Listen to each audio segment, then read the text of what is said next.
Welcome to the Ty Odom podcast. I'm your host, Ty Odom. I am a social worker who has always worked in the nonprofit sector, and along the way, I noticed that many people have the desire to help the community, but just didn't know how to get started. And that's where I come in. From volunteering to starting a nonprofit, this podcast will help you learn how to use your time, talent, and treasure to live out your dreams of helping others. Bi-weekly, I'll bring on a guest that I believe you will find helpful, inspiring, and whose journey can teach us about service. Whether you're just getting started or you're an experienced leader, this inclusive philanthropy space will bring creative ideas, simple strategies, and resources to help you along your journey. Between our guest and my many years of experience, here we help you develop the confidence you need to tap into your inner philanthropist and unlock the immense power that we all have to serve. Thanks so much for tuning in, and welcome to the podcast.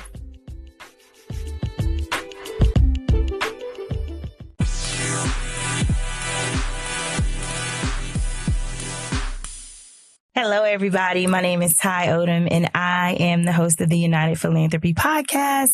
Thank you guys so much for listening. This first episode of the podcast, and I'm a lot excited. I would say I'm a little, but I'm a lot excited. And I have a really, really special guest who decided to be the first. So I commend him and I thank him. And he's my boss. Like, this podcast is my on the weekend thing. And my Monday through Friday is I am the director of resource development for Potter's House.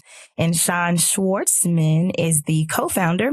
And he has accepted my invitation to be my very first guest. So Shawn, thank you for being a guest on the podcast. You said I picked to be the first, but you picked me to be the first. So thank you. I couldn't have made this decision without you. So thanks for honoring me to be the first. Well, you're right. Thank you for that. Yeah. I did. And I want to tell you why, because, and this is like me, like completely surprising Shawn, y'all. I wanted to tell you why, because I wanted to publicly thank you. I think I've thanked you a little bit in private, but when I met you, I was like going through this thing in life and I didn't know where it was going to go. And oh gosh, we're like 1 minute in. And I had been a stay-at-home mom for 7 years or so, kind of off and on working, staying in the field, staying abreast of things, but not necessarily working full-time outside of my home. And so I had been on a bunch of interviews. I mean, people would interview me left and right, and I would go on 2 and 3 interviews, and they would make me like do all the things. And I'm like, hey, I just want to remind you, this is not like $1 million a year salary. Right. And so you and I met and we like had one interview, and then we had another interview. And then at this point, life is happening. And I'm like, oh my gosh, I might be at McDonald's if this goes to the left. And so you called me again, and you actually went on vacation. I think you and Miss Anita went to Florida, and you called me and you were like, I just have a couple more questions. And at this point, we're on like interview 3 plus some extra questions. And I'm like, and I kept saying, hey, it's another interview. It's another interview. Yeah. And I'm like, I just don't even know if this is going left or if it's going right. I'm not really sure. I'm just going to sit still. I'm not going to panic. I'm just going to sit still. Like, that was a like sit still moment for me, not to be discouraged because I had a lot of interviews, but to think that this could really be a good fit because I had a lot of interviews. So I stopped thinking that a lot of interviews were a bad thing. It was more so of let me see if we're a good fit for you, and let me see if we believe you could be a good fit for us. And so here I was, like, about to have one of the biggest life changes you can have. And you called me and you said, like, I want to offer you the job. And you're like, I was going to type up a letter. Like an actual offer letter. But I don't really want to fool you. That's not really how we operate here. And so I'm like, yes. And so I wanted to thank you. And I wanted to thank you for believing in the work that I've already done. And for believing that I had what it takes to help your organization grow and to expand. And for this past 8 months of our budding professional and personal relationship, one of the things at Potter's House is that we do life together. And that literally is what we do as a team in a lot of ways. So before we get started, before you guys dive into getting to know me, that's a little bit about me, but I wanted you to know why I value Shawn so much. And I thank him for the opportunity to work at Potter's House, but more so get to know you, get to know your wife, get to know your adorable family.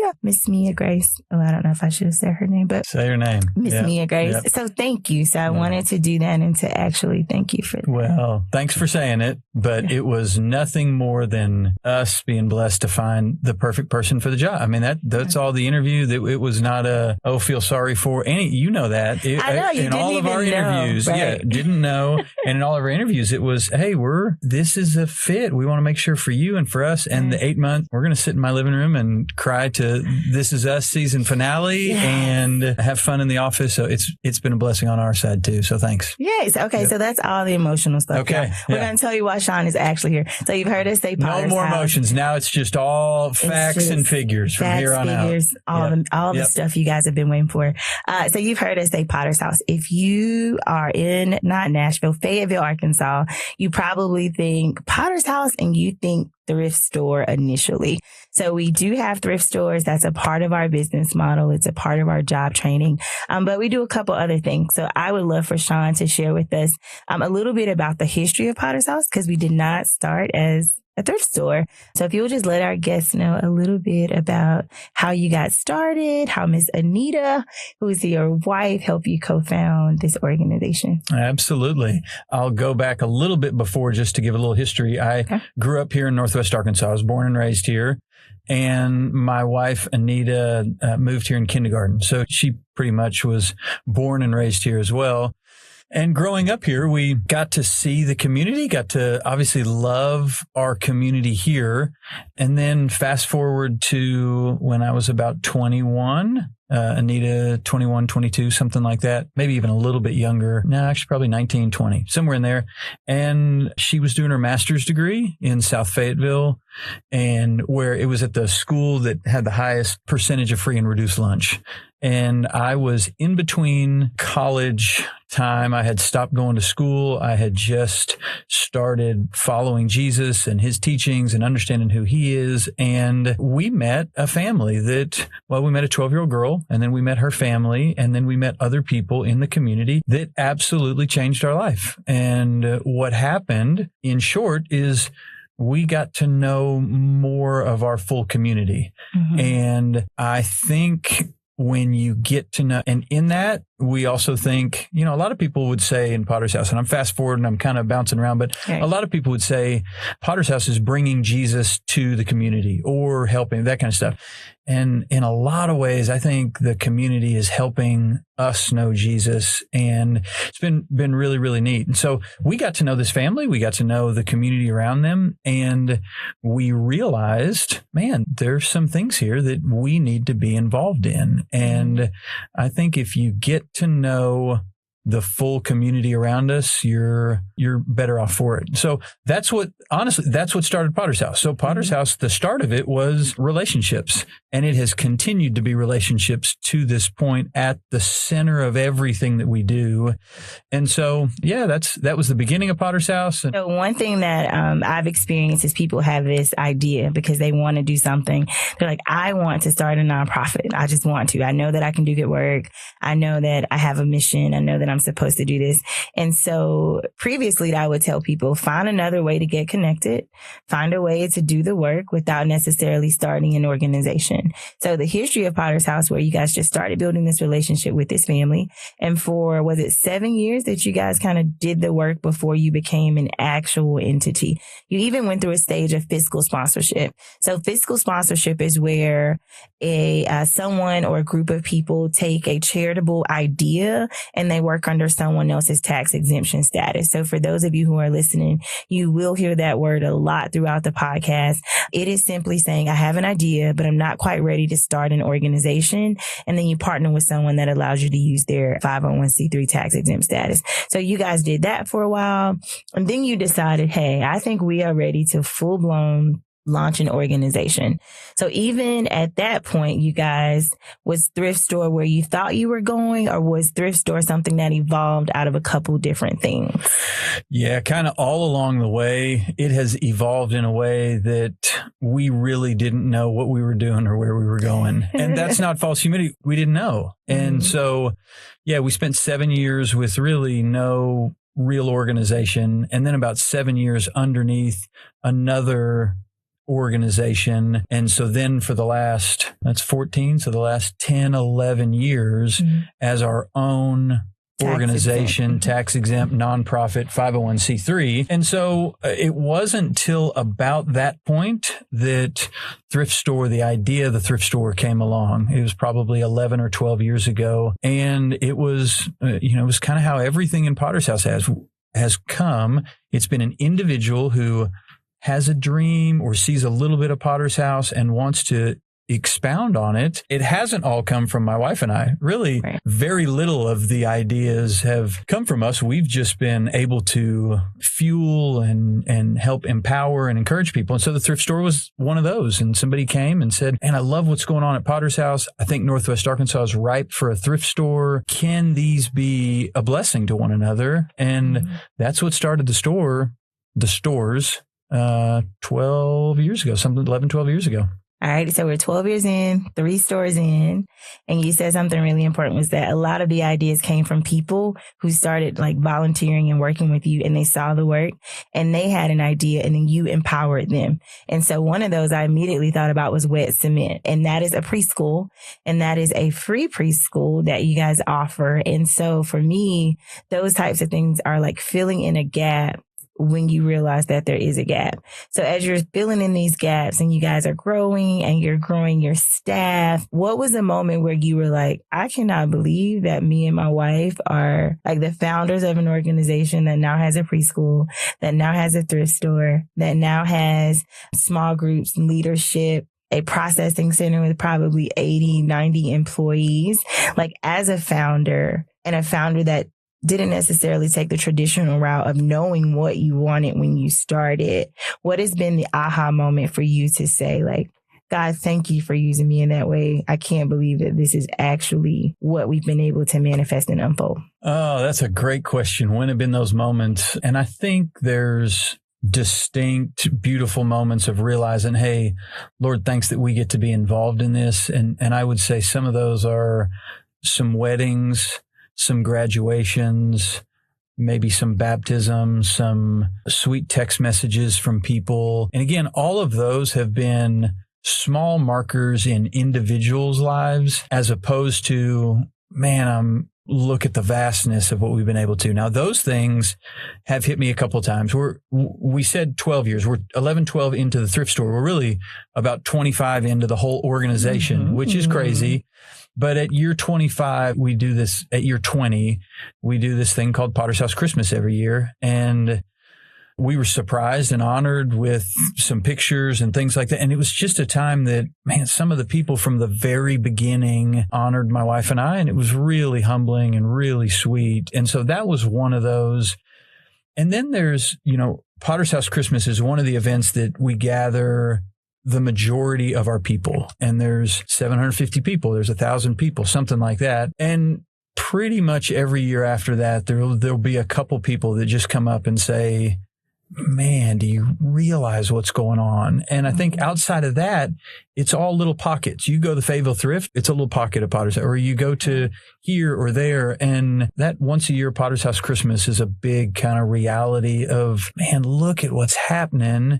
And a big part of that then does become, man, I'm thankful to be a part of it. I think I don't necessarily even see man, look what we've done, just because it has been really so many people involved in what's happened. Yeah, that's cool. Because Potter's House Christmas, I started the position December 1st, and Potter's House Christmas took over all of December and a little bit of January. And what I loved about it is one of the things that you guys do is there's no separation of a Potter's House family. So there's not a separation of, well, you're a donor, or you attend small groups, or you live on this side of town, you live on that side of town. Everybody's a Potter's House family, and everybody gets Christmas gifts. So my son and I got a cool little bag, and his favorite toy was this drone that he got, and he played with them. And I kept thinking, man, what does that do for everybody to say, like, my family's getting a gift at the end of the year from our Potter's House family? And we had this great day at the Boys and Girls Club. And of course, COVID was still real. So there were some people that came in and some people that did drive through. But the other thing I really enjoyed was that you guys had professional photographers that took pictures for families. I think that pictures are so beautiful. And when you can have them professionally done, it just screams another level of like someone cared, someone had value in this space. So Potter's House Christmas was fun. If you're in Fayetteville and you were thinking, man, I want something that I want to do, we are coming up on giving season and Christmas. So you guys will be able to see a lot of links below for Potter's House, how to get involved with what they are doing in regards to the programs that they have. One of my biggest thoughts is how you really, really do life together. So the fact that we got a gift, whether we work there or not, that regardless of where the family came from, they received a gift. And when you say your mission is building a bridge across socioeconomic and racial lines, that's what I see in the process in all of your programs. The mission is to be a bridge across those things. And so we've created the programs and now you're bringing the families in. As you've done this, what has been one of the challenges you would say to get people to walk across the bridge or to get people to meet on the bridge to say like, hey, I live over here or I go to school here.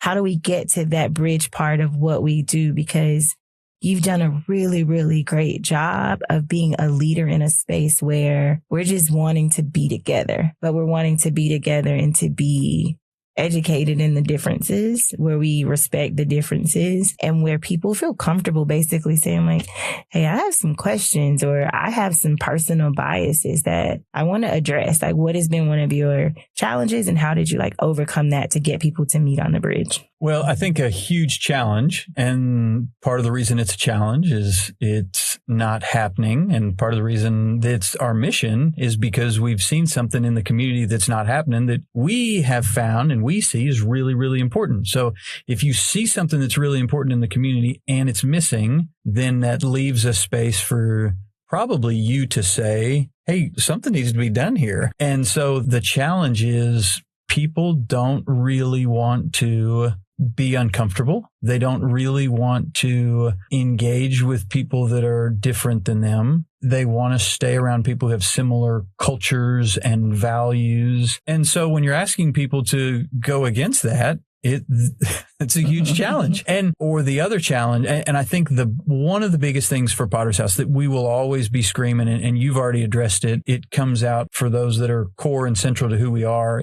Hopefully it comes out really quick, but the challenge is helping, it's a lot of times middle class to middle upper, and a lot of times it's majority culture, not feeling like I'm coming into this place to help, to educate, to serve. And because what we're really trying to do is cross socioeconomic lines. So you're bringing people who are middle income with folks that are living in poverty. And just the natural thing that we normally do is we think, hey, I've got it all figured out and I could help you figure it out if you just listen to me, if you'd let me educate you on some things, if you'd let me teach you some things. And so I think that would probably be the biggest challenge, is overcoming that obstacle, because what that does is it furthers the narrative. It can, not always, but it can further the narrative to someone that's living in poverty, that they don't have things to offer. They might be less than. It furthers the narrative with somebody in middle class that says, hey, I've got the answers and I can figure it out. And it also is a barrier to a very natural, real relationship. And so I'm generalizing. Obviously, we have some wonderful people who come from both of those places. But I think that would be one of the biggest challenges as we try and educate people who want to get involved or they want their kids to get involved. So we have some people who will say, hey, I really want my kids to get involved. I want them to be around other kids that have less than them so they'll realize how fortunate they are, which is a really big challenge for me. And again, we try and come at it that we're all learning, we're all growing. And so for a parent that's coming from that perspective, what we want to say very full of grace and with a lot of patience is if what you're trying to do, if you think the most that your kids can get from other children in the community that may be living in poverty is what your kids can realize is that they're more fortunate than somebody, or they have that's the most they could get from looking at somebody else. This person's just going to teach them that. Man, you don't understand it, because actually they're going to get in and realize there's kids that are unbelievably kind and patient and loving and hardworking and crazy intelligent. And your kids are going to learn all kinds of other stuff. So that's where our patience, I think, comes in is, man, someone comes with this thing that may be a bias. They may not understand.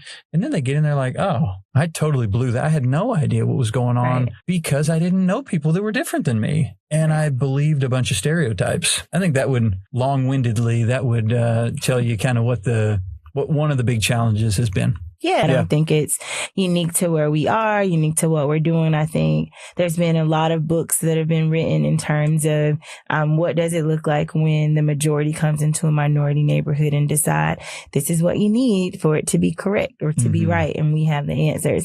I remember one time we were talking about how you guys wanted to have someone, I don't know if it was at the fundraiser, but you wanted this person to share their story. And you came from the space of not what they didn't have when you met them, but the space of their strengths, that this person was a hard worker, that this person was very resilient, that this person was smart. And so I really thought about that when I went home from when I met you, which was we don't want to continuously have the narrative that because someone comes from another side of town, because they're a person of color, because they don't have the same socioeconomic status, that we can't find a strength in what they do have. Because I feel like one of the things is watching our families like just evolve in the program, learning about families you guys have worked with for a while that have gone from point A to point B, and they've done that in a way that brings value and dignity to them. That's a big thing for me in this space, which is how do we serve, but serve with dignity? If we went back 25 years, I had some bad perspectives 25 years ago that I've learned now. And if we ever hold people to, you better be fully educated, you better be fully to the place that I think you should be or that I am, man, we're missing it. Right. We got to be at the place of, especially if someone's open to learn and grow and listen. Now, it's a different deal when they're dug in and they're not going to listen. I mean, I'm going to let the good Lord deal with that, and I'm going to deal with maybe a different approach. People, right? But one of the things you said was willingness. And today on Instagram, I saw a video where someone talked about when you're growing. And when you're growing, people will notice that you're growing. They'll notice that there's some behavior changes, there's some language changes. There's just a lot of growth that people can see. And instead of shaming them because they aren't where you want them to be, it's like, let's take them on this journey. So when you think about the journey that you've taken yourself on, your family on, you've taken your close friends on, that is probably like looking back like, man, this is who we were 25 years ago and look where we've come and look how this has been. And so that for me, I think through not knowing Potter's House 25 years ago, knowing when I came on board, looking at the things that were important to me, looking at your board, looking at your staff, looking at those things to know like, all right, now where are we in the spectrum? What are we doing? I felt like you didn't even know how far you all were in the space, considering where we live, considering just a ton of things because it's nature of the beast. But you also send out a newsletter and it's called Listen, Learn, and Do. So I feel like you take the approach of let's have some action. So tell us how you go from like, hey, this is what's going on. We're going to give you grace and we're going to work with you to learn some of your biases. And then I'm going to encourage you. And then I'm going to challenge you to do 3 things to learn how to be in this space and be in this space with an open heart to learn and willingness to serve. So how did that come about? Yeah, you summed that up really well because, I mean, I think in essence who Potter's House is action and it's relationships. And so for years and years and years, we would talk about being this bridge through relationships.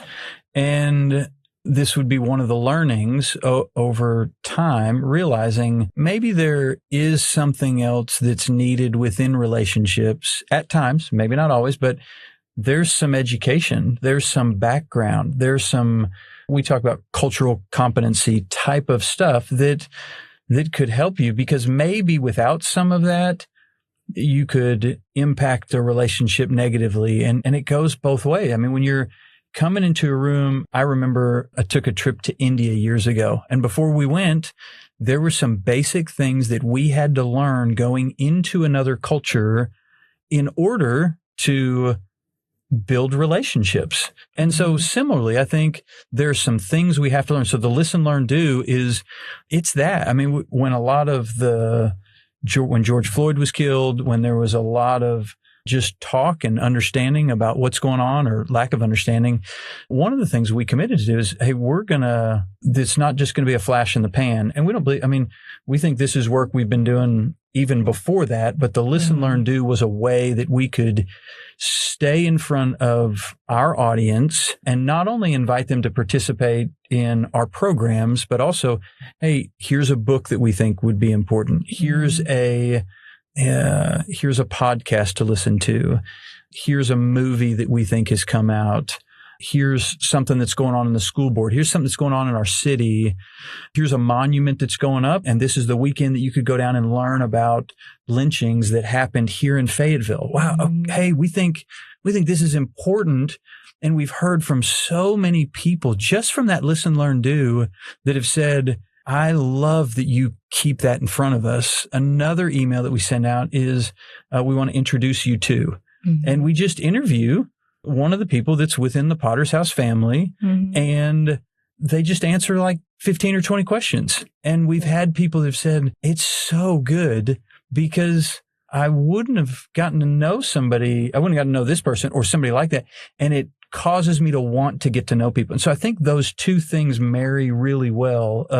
It causes you to want to know people, and it causes you to go out and learn more, maybe on your own, because learning on your own can help you when you come to these relationships. How do we create these spaces, these places that different cultures can come, and nobody's got the upper hand. Nobody's teaching the other one, but we're all sitting at lunch together and we're all going to laugh and we're all going to enjoy it. And through that, we're going to build a relationship that hopefully lasts 1, 3, 5, 10, 20 years. So when you talk about relationships and you talk about that being the core of who we are and what we do, what would your encouragement be to someone who says, I want a meaningful relationship with an organization? I want to be committed in the space of something like a Potter's House. How would you encourage them to get started? Because you don't get started and you say, I'm going to do 10 years. You get started and you say, I'm going to get through this day. I'm going to get through this week. I'm going to get through this month. What has caused so much success in keeping people for such a great length of time? I think one of the biggest things is lower the expectations of what you think the relationship is going to be. I mean, just let it be a friendship. And we see some of the relationships break down because someone says, oh, I want to help you get blank. I want to help you get to college. I want to help you get a good job. I want to help you get out of poverty. And if my expectations aren't met and you're not doing what I think, then the relationship's going to break down. And as opposed to going, hey, I want to have a relationship with you. I want to get to know you. I want to be friends. Let's learn about each other. And I think when you do that, then you find a commonality, and then you can kind of grow from there. I think it's also finding a space that relationship can live in a safe way. It's really hard to just go knock on somebody's door that you don't know and go, hey, let's have a relationship. And you don't have touch points throughout the week. Whereas if you go, hey, I see Ty 3-4 times a week, and now your son goes to the same school that my daughter is going to go to school. Well, okay, now I'm going to see, we've got a lot of touch points throughout time that is going to be great. And so the young man he's got a daughter, my daughter's age. We saw each other regularly. He was in small groups. So I'd see him at least once a week, if not multiple times. And so I just think we've got to get into a place that these relationships aren't extra add-on things. If your son's on a soccer team, figure out if you can get another family that you'd really like to go. Hey, how about y'all join the soccer team? Or how about my son goes and joins your soccer team? And then we can get on this natural flow. I think we've got to make our rhythm of life, just because the reality is it's too hard. We're all too busy. It's hard if it's something outside of my normal rhythm. It's really hard to keep up with that if there's not a natural crossover. some intentionality too. Yep. There was something that said we all between church, home, school, play, we probably all live within like a 20-mile, 15-mile radius of the thing. And that's all we do right there. It's where you go to church, you go to the same grocery store. And it's like, by the time you do the same thing every day, 5 days a week, on the weekends, you're just doing whatever. So that was a reminder that there's so many other things that are so close, yet so far away for all of us as we experience that. So thank you for sharing how you got started. Absolutely. Thank you for sharing how we can all be intentional with our relationships. People capital is greater than anything that we could ever have. And so I think as we learn that across the spectrum to say everybody's valuable, not just the people who give the money that I'm thinking, as our sponsors, supporters, donors, but the people who are in our programs, the people who we value, the people who we know have talents and gifts as well. And thank you for sharing the part about having the willingness and openness that as you guys have given people grace, that as you've learned yourself what that looks like and feels like, how to help someone do that. And I think the newsletter is a beautiful thing. I look and there are definitely things I'm like, oh, I've never heard of this person and I want to watch that and I want to see that. So I still find that to be educational for me, even on staff. So I think as I listened to you, what I heard you basically say was start with what you have. You guys didn't start with all the answers. No. You started with the desire to serve and you did that and you did it well. And people came on board. And people have ideas. And you guys were able to get those ideas into play. So you grew to a preschool, small groups, thrift stores, and we will link all of the thrift stores' social media in the notes once we put the podcast up. And then you also talked about how you are simply showing up for people. And you're showing up for people to do life with them. What I love is that on Monday mornings, anybody that has needed prayer, we go through prayer together. We put those families on a board and we sit down and we spend time doing that. And so we're doing life in a way that when you're happy, we're happy with you. When you're going through, we're going through with you. And so I really, really love that. So as we think about what's next for Potter's House, you've been doing this 25 years. This year's 25. You're 25. So quarter of a century, if my math is right. So what does the next, we don't have to say 25, but if you had to put it out there today. It might be the same answer, whether you say 1 or 25, but go ahead and answer and ask your question. We're going to do what's year 25 look like for you and what do you want it to bring, to finish? What do you want people to know about Potter's House as we venture into year 25?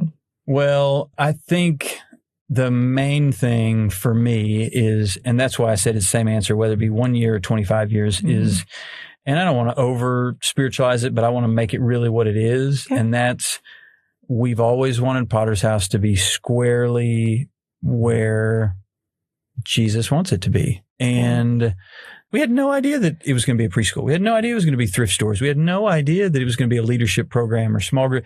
We didn't know any of that. And so I don't ever want to get to the place where, oh, now I know what the community needs. Oh, now I get it. Now I've got dreams. I mean, I got dreams of preschool accessibility for everybody that works, that any of our employees, that man, they could, when you sign up to work with us, we're going to make sure preschool is affordable and accessible. I got dreams of more education stuff that we do. I got dreams of more and more for people to really understand the ethos of Jesus. I mean, I love Jesus, and I think we've just done a poor job, a lot of us, at representing who he is and the way he loves and the way he cares and how he wants things to work. And so I'm excited about that. I want more and more of our students that when they graduate, maybe it's college, maybe it's other jobs. I mean,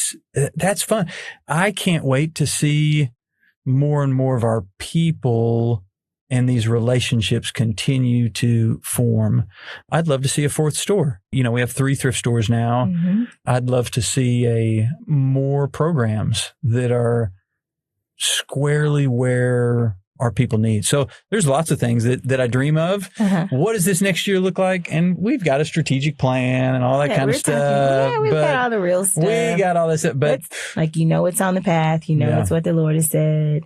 You're like, I want to get this done year 25. I think, honestly, it is to celebrate the 25 years well. I mean, I want, because I think that would, in essence, if we do that well, it is not celebrating Shawn and Anita. It's celebrating those, whether it be key families or people all along the way that have made Potter's House what it is. And so if we celebrate that year 25 well, we've celebrated the Lord in the midst of that, and families and relationships. And we've gone, okay, that's a good 25. That's a good 25. Come on. Here we go. 26. Yes, we've done it. Yeah. I like that. Yep. So that sounds like y'all have got some money to raise for year 25 is what it sounds like. For us to do another 25 years, there's some money to raise. And you get to do that with your job. You and I are linking up and doing that. And it's really fun. It's fundraising can be hard and whatever, and it can be really fun. I mean, I love going to a group of people and going, hey, we'd love for you to get involved in Potter's House. Write a check, awesome. Donate a couch, awesome. Volunteer, awesome. I mean, any of those things are a blessing, but it would be really neat to see the celebration of 25 years of a neat, exciting amount of generosity to come around and watch Potter's House be in a really good situation to launch out into the next 25 years or whatever's next. I love it. So I thank you for coming. Now, before we leave, if there was anything that anybody could do for Potter's House right now, if you were to say, how could they help? I know that we just launched the Springdale Tornado Relief Fund. If you don't know, in March, we had our tornado in Northwest Arkansas. And so we have just partnered with a couple of people, and we are going to support those families in the rebuild. So that's one thing that people can support right now. You've heard that we're getting ready for 25, but what would you ask anybody to say or do like right now that could help Potter's House? Yeah, I'll go really practical all the way up, and really practical home goods for the thrift stores. If you're here in Northwest Arkansas, donate home goods to the thrift store would be huge. They're flying off the shelves, so we need more and more of that. We're coming up to the fall, so we need lots of volunteers to do what we do. And then, so those real practical all the way up to, we need financial resources to continue to do what we're doing. And that, I say we need, of course we need, but I think vision drives giving more than need. And so we need, absolutely, but we want people to understand who we are and to get involved. And so if that's given on our website, www.phnwa.com, and you can see the donate on there, but we'd love to sit down and just communicate, hey, here's who Potter's House is, and you can get involved in lots of ways. And so we think we become a stronger community the more people that know about who we are and what we do and want to get involved in a litany of ways. Yeah. So the slogan that we use here is we help people unlock the magic of sharing their time, talent, and treasure. Okay. And that's because the word philanthropy has not always, but it's been used primarily for people who are giving big chunks of money. And so you just gave us ways that we could share our time, which was, you said we need people to do what we do. Our treasure, if you have funds, if that's what you consider your treasure, whatever you consider. And then any talent that you have. We have a preschool. If you love teaching, you think you want to do that. If you love teenagers, we have small groups. If you can drive a van, you can do that. If I can do the 15 passenger, y'all, I promise you can do the 15 passenger.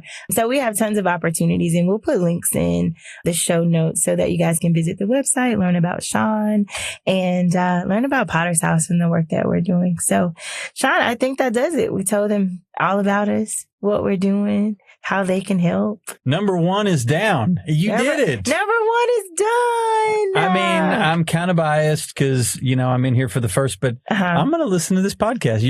I love seeing you. This is awesome. Well, thank you. Thank you. So y'all, he did it for me. This has been the first episode of the United Philanthropy Podcast. I'm Ty Odom, your host. Thank you so much to Shawn Schwartzman for joining me. And you guys will hear from me in the another 2 weeks. Woot woot to Ty. Way to go. Have a great day, guys. 25 years, Ty Podcast. It's going to happen. This is the first. That's the first. All Long right. time. You guys heard it here first. Here we go. Have a good day, y'all. Bye.